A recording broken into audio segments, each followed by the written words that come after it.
So the year was 1988, and I had jeans that I rolled in, rolled up, and pinned down the side because it was cool. They were super cool. Don't laugh at me. It was cool. They may or may not have been acid wash, probably. And grade 8 was the grade I was in 1988, and it was sort of a coming-of-age year for me.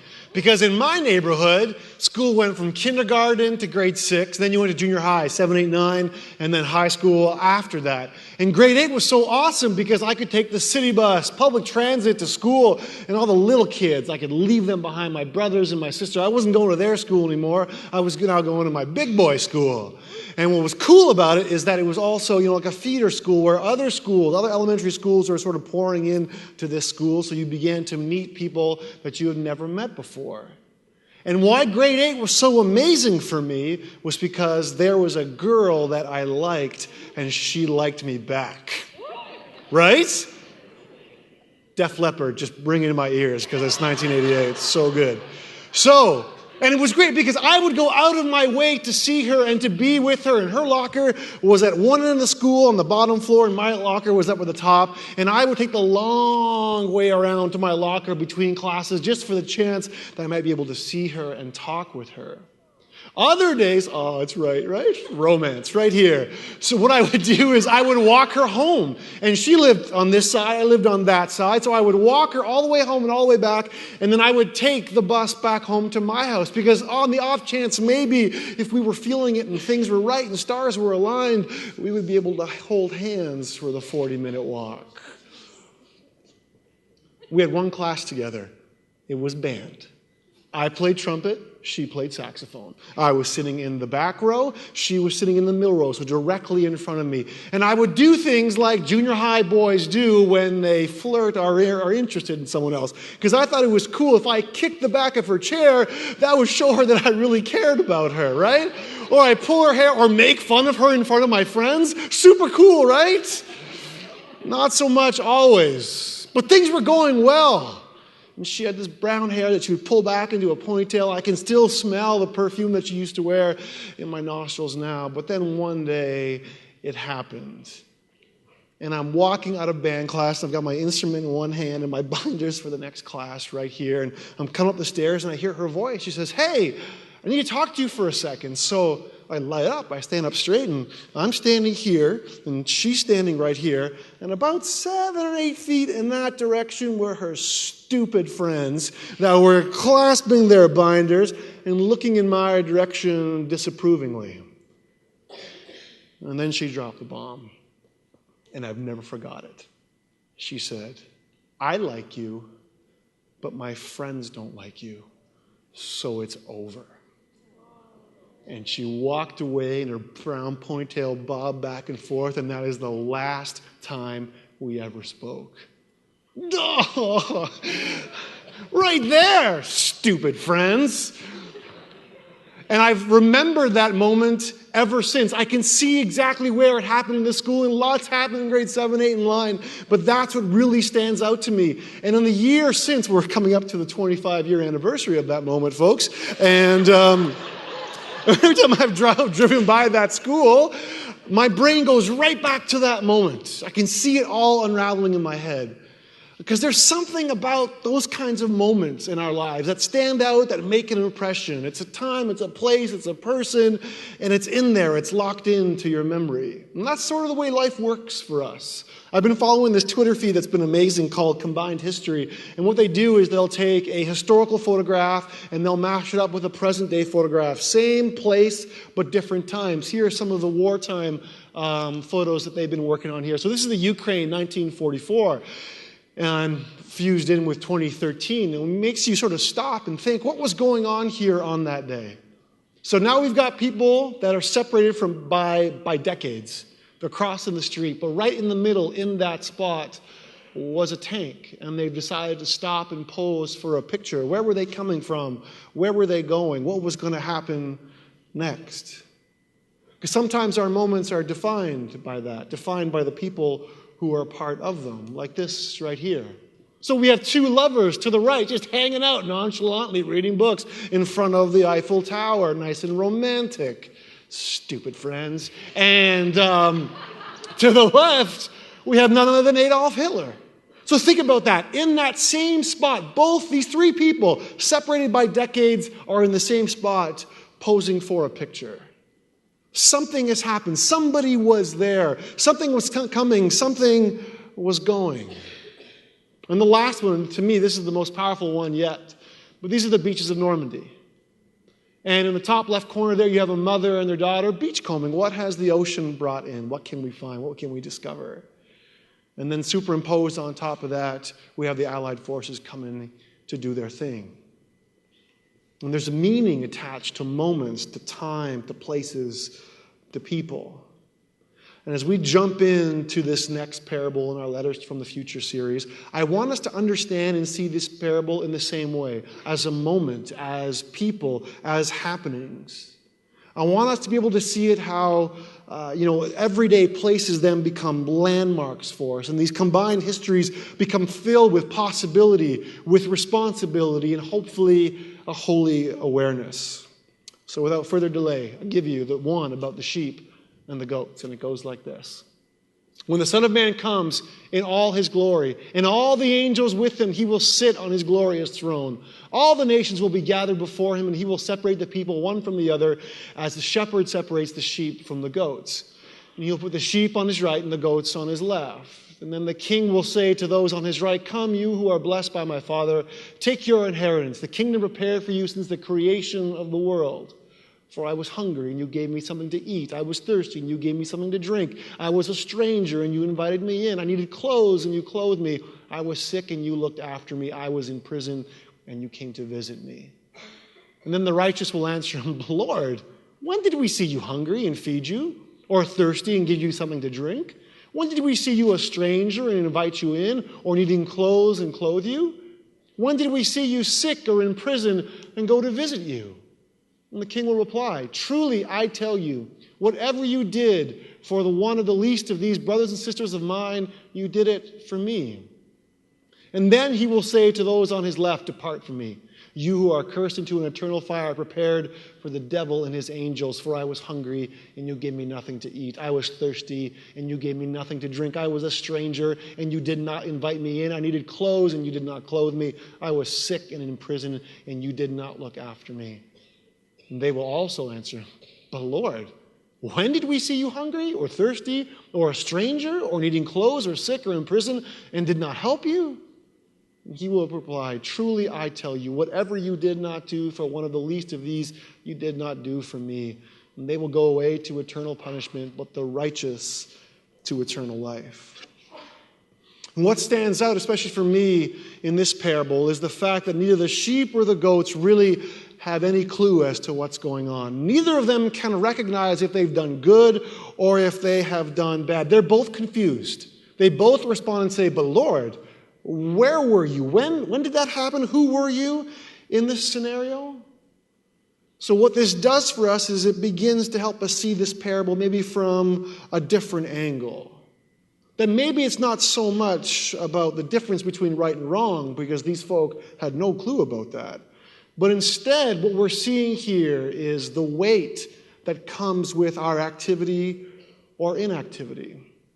And just to stress again, I know I've said this a number of times, but we need to understand the parables as an orange. There's little slices to them, and you peel it out, and that's a slice. That's a piece of the pie that tells you a little bit of the story. So we can't extrapolate from this parable and say, "Oh, this is everything that God has to say about this." No, this is a slice. And the slice that we're getting is this, that God's judgment carries with it some sort of criteria. It's not exactly what you know. It's not about what you think, but it's about what you do and what you don't do. And this parable reveals to us the things that Jesus is interested in. And they are love, compassion, and mercy. And these practices, when active, ultimately turn and point back to God. J.R. Briggs puts it this way when he says, "A healthy church gives people a glimpse of God's intentions for the whole world." So as disciples of Jesus, the way we choose to act and live give evidence to who God is, but they are also an expression of the things that he cares about. So in our moments, in the overlap of our lives, our combined histories, we have the opportunity, and as this parable stresses, the responsibility to bring God's intentions to life in our lives, in the here and now, to bring his future into our present, to allow love and mercy and compassion to be our trump cards, even and especially when we don't feel like it.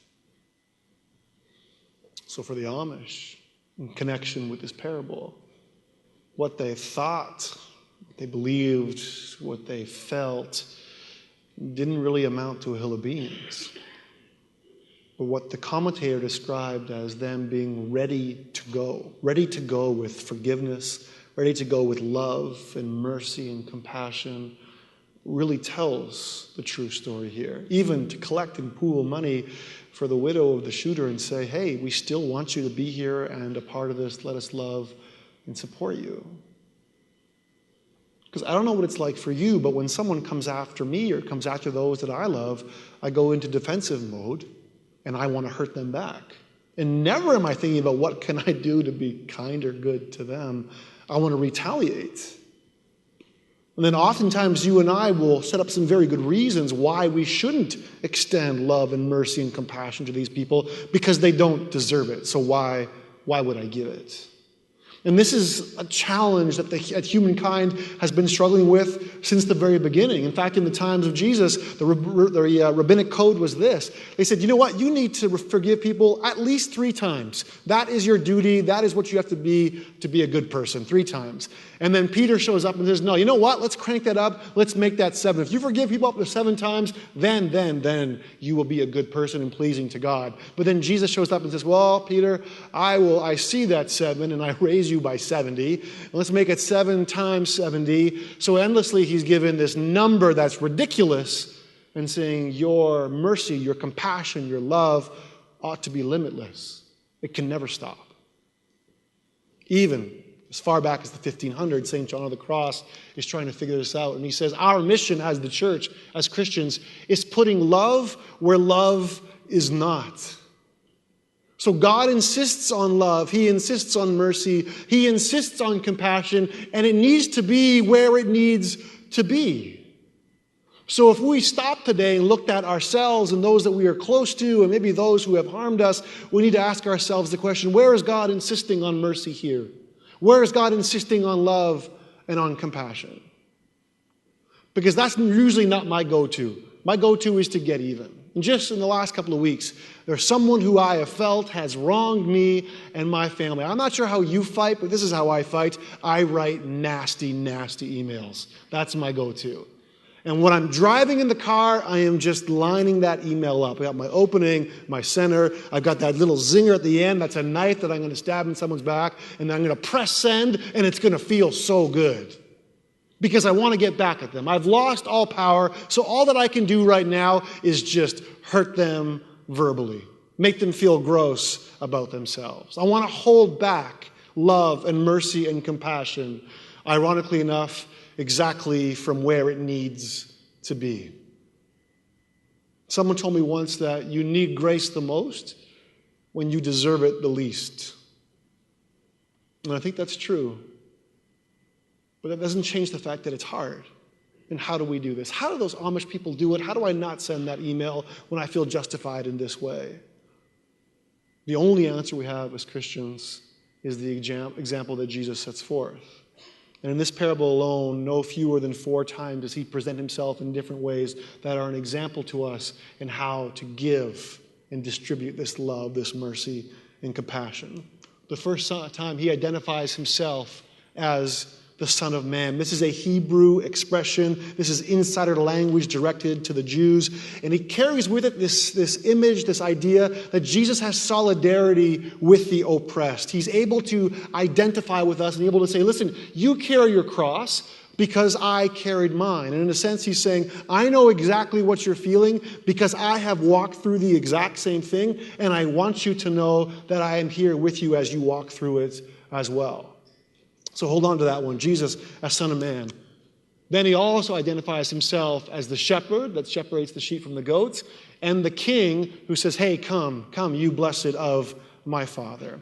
So the imagery of Jesus as shepherd is one of caregiver. And if you were a shepherd, you were a working man. You didn't usually own the flock. You were working for someone else, but it was your job to tend to them. And not just tend to the sheep, but also tend to the goats. So a little bit of context here. We need to be careful with this because this parable over the last 2,000 years has gone in 24 different directions depending on who and what was reading and what their intentions were. But the image that Jesus is giving here of the separation is a very simple one.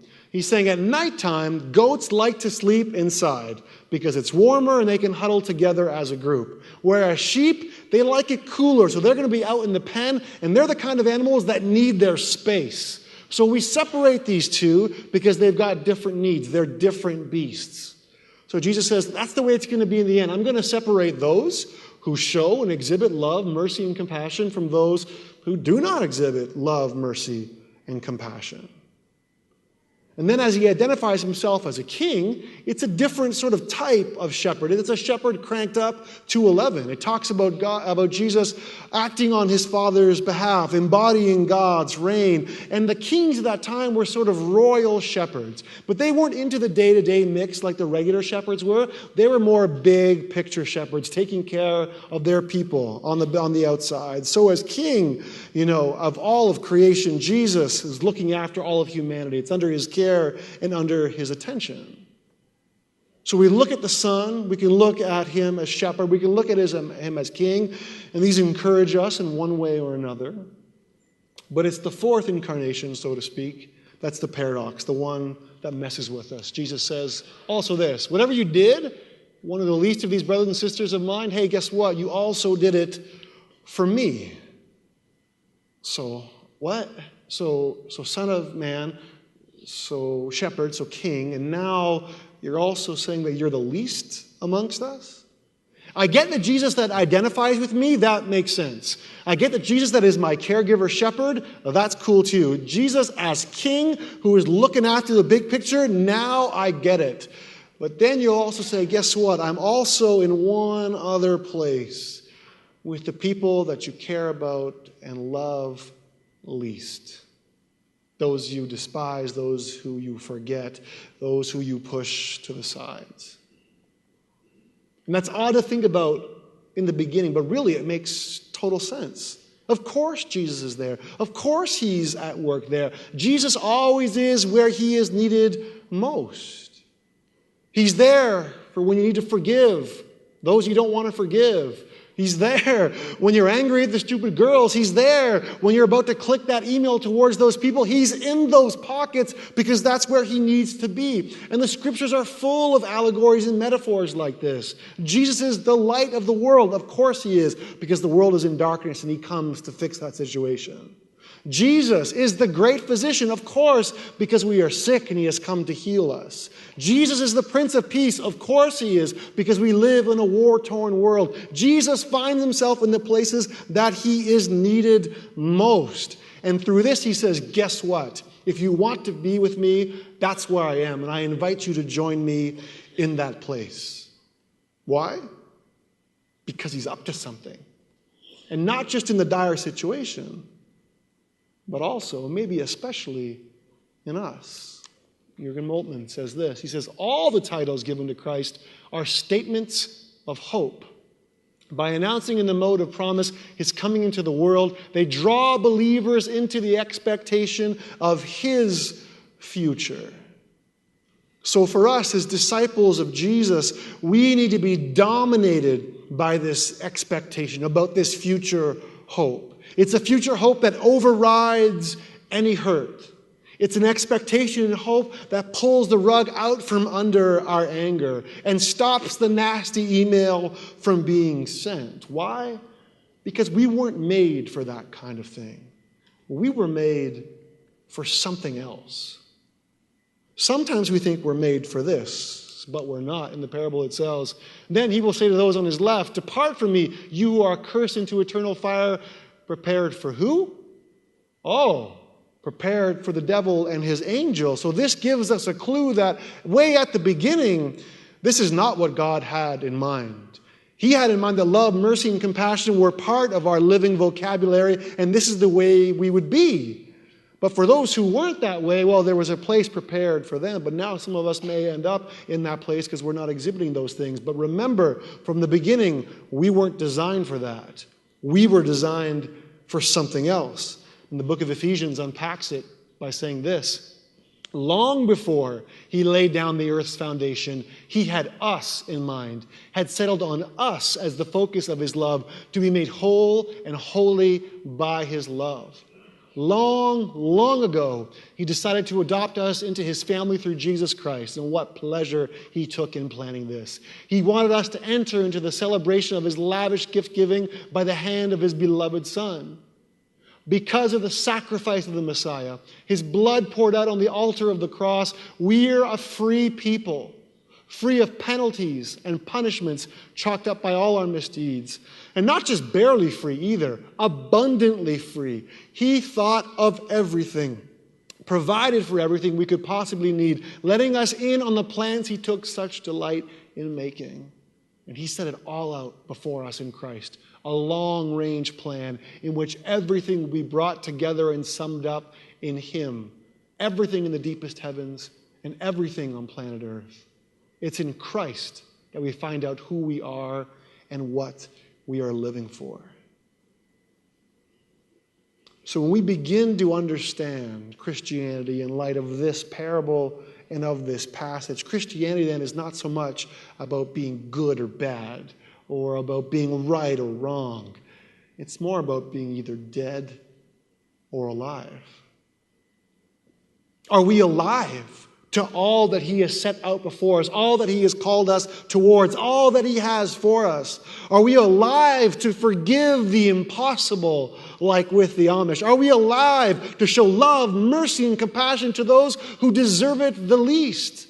Because if we're not, then we're dead. Dead to ourselves, dead to him, dead to each other.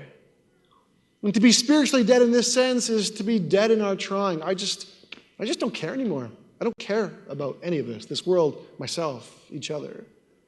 We're dead in our feeling. There's none of those sparks that go back and forth between us, those emotions that say, you need help and I want to step into that. We're dead. We're dead to that. We're dead spiritually when we're dead in our thinking, where we don't allow God to occupy any of our headspace. We're never thinking about it. It's not on our mind. This is why the story of Jesus is good news. Because he's come to raise the dead. Where is the dead stuff around us? Where is the dead stuff inside us? Where is the good news? Where is it needed most? Where is it needed most with those that you love and those that you bump into on a weekly basis? Where is the good news for those in our city that don't know it? Where is the good news for those who are forgotten and despised and unloved and hopeless and sliding through the cracks? Where is the good news for these people? I got an idea. It's based on the parable. Maybe the good news that others need is in you to be brought by you. And maybe the good news that you need to hear, it's on its way through the faithful action of others on Christ's behalf. And this, friends, is the crux of this parable. That Jesus comes, that Jesus is found in many different ways, but ultimately, he comes to others through us. And as we respond to the needs around us, we put into motion things that are eternal. One last quote, and it'll sum up all that we've talked about this morning. Ronald Rolheiser, Catholic priest, but also a native of rural Saskatchewan, he says this. He says, spirituality is not a law to be obeyed, but a presence to be seized, undergone, and given flesh to. So with this in mind, may we remember and recognize the moments in our lives, the combined histories, the overlappings of peoples, times, and places. May we recognize in those moments that God calls us to be evidence to who he is, but also to be an expression to the things that he actually cares about. And may we be ready to go in those moments, ready to forgive and show grace and love, mercy and compassion. And when we hit rock bottom and say, that is way too hard because I don't want to extend it to those people because they don't deserve it, maybe remember the paradox of Christ's example. That he comes as the Son of Man identifying with us. That he comes as shepherd who's involved in our day-to-day and as king who's got the big picture in mind. But also he comes as the least, that he is found there and he invites us to join him there. Because this is what we are made for. This is the good news of raising the dead. And this is the hope that puts into motion things that are eternal. Will you stand with me this morning as we close in prayer?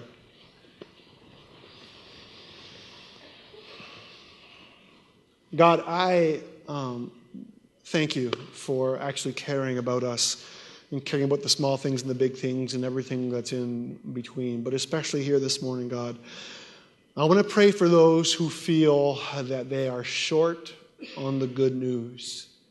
There's a lot of death around them. And God, this may have them worried and feeling unloved and feeling like there is no hope and that there's no future for them.